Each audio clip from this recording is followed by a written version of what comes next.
Thank you, Mr. Chairman. I've been in this Congress 15 years, and I never thought we'd descend to this level of Orwellian dystopia.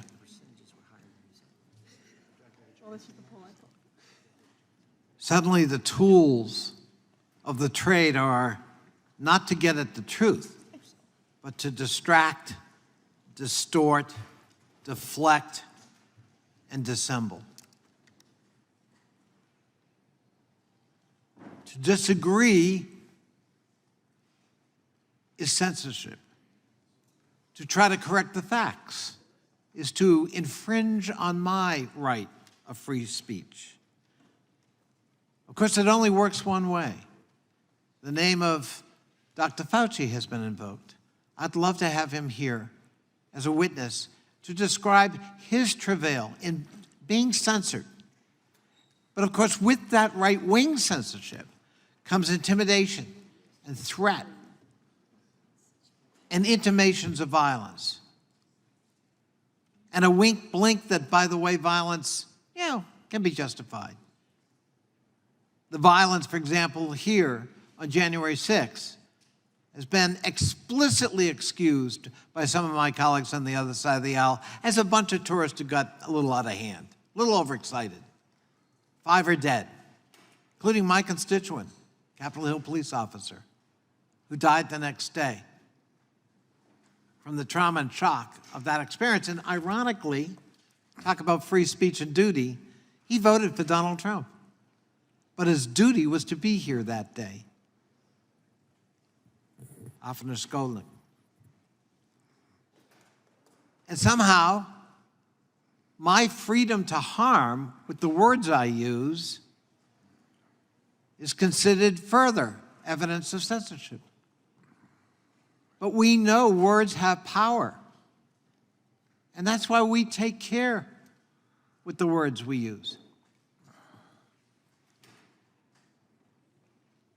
We have mass killings in America. We buried people recently at Pittsburgh because of their identity. Hate speech has consequences. Distortion of the truth has consequences. It's not censorship to try to correct that record. Vaccination denial would have cost millions of more lives in America. 1.1 million fellow Americans are dead today because of the pandemic.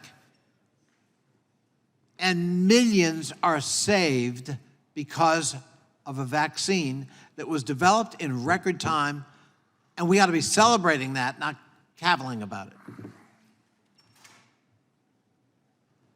Protective measures were taken to take down disinformation about vaccines and about the nature of the virus and about protective measures we could take, including masks, including social distancing. It was not big brother government trying to exercise its will on an innocent population. It was public health measures to protect lives. Again, something should be celebrated. But no, there's an opportunity to have a conspiracy theory here. There's an opportunity to make political points. And no matter what you may think, Mr. Kennedy, and I revere your name, you're not here to propound your case for censorship. You are here for cynical reasons to be used politically by that side of the aisle to embarrass the current president of the United States, and you're an enabler in that effort today. And it brings shame on a storied name that I revere. I began my political interest with your father, and it makes me profoundly sad to see where we have descended today in this hearing.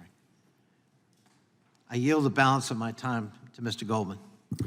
Thank you, the distinguished gentleman from Virginia. We don't have a lot of time to dig into questions, but I would just note for my colleagues on the other side of the aisle who are former prosecutors, you well know that the opinions of a journalist don't amount to actual evidence of anything, and it is a sign of the desperate attempt to satisfy your conspiracy theories that you're bringing a fringe right reporter to provide evidence of for your investigation, and I yield back.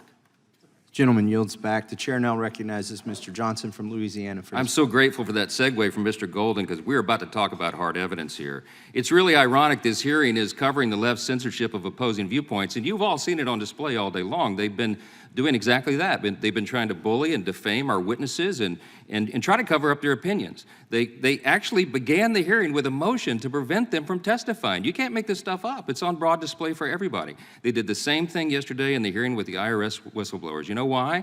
Because the Democrats are panicked right now.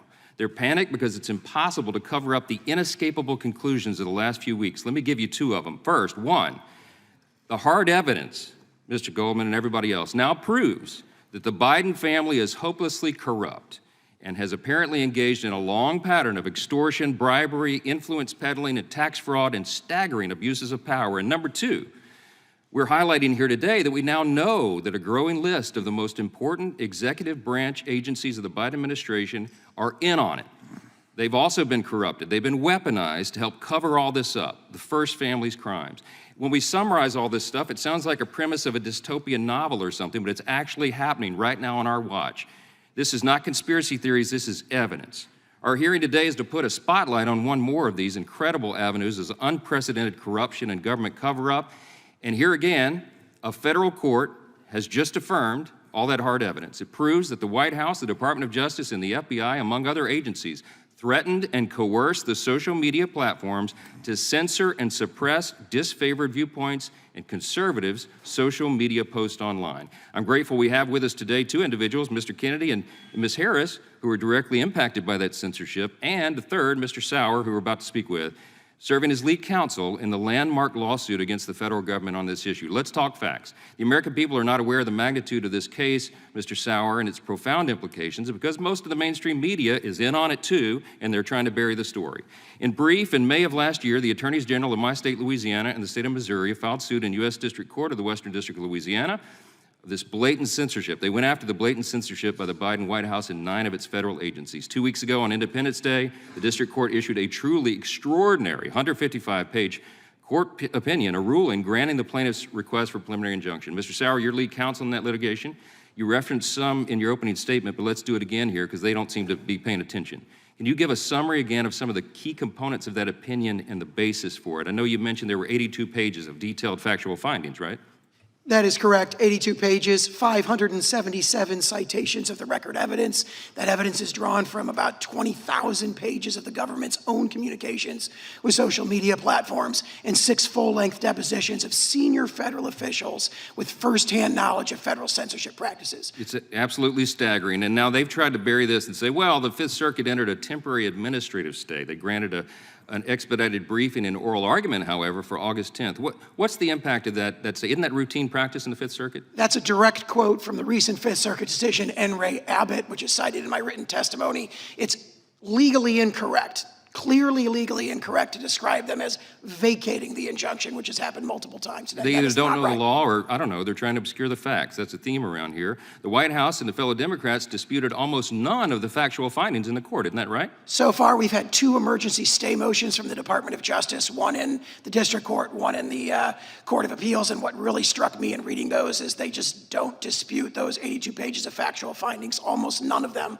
are directly disputed in what they've filed so far. So at the very beginning of this lengthy opinion, the court explains the staggering scope of the government censorship uncovered here. At page 2, the court explains, quote, if the allegations made by the plaintiffs are true, the present case arguably involves the most massive attack on free speech in United States history. The court called it dystopian, Orwellian. How broad has this attack been? How many Americans have been censored, do you think? There's judicial findings again and again in the opinion of millions of American voices silenced by these efforts. And it had profound impacts. We know, we just saw the poll in the data that's been entered here, facts, not conjecture, that it probably changed the outcome of the election. The court noted that they suppressed, among other topics, the Hunter Biden laptop story. And the court noted, not you, not me, not Republicans, that millions of Americans were not exposed to that story. Had they been, we know they might have voted differently. We'll never be able to unwind history, but wow, I mean, the profound impacts. What are some of the other categories of speech that the government suppressed with its unconstitutional scheme? Well, the court made findings on that. I just quote them: opposition to COVID-19 vaccines, opposition to COVID-19 masking and lockdowns, the lab leak theory of COVID-19, opposition to President Biden's policies, statements that the Hunter Biden laptop story was true, opposition to the policies of government officials in power. All were suppressed. And that's just some examples, many other examples in the court's findings and in the discovery in the case. I so wish I weren't out of time. I yield back.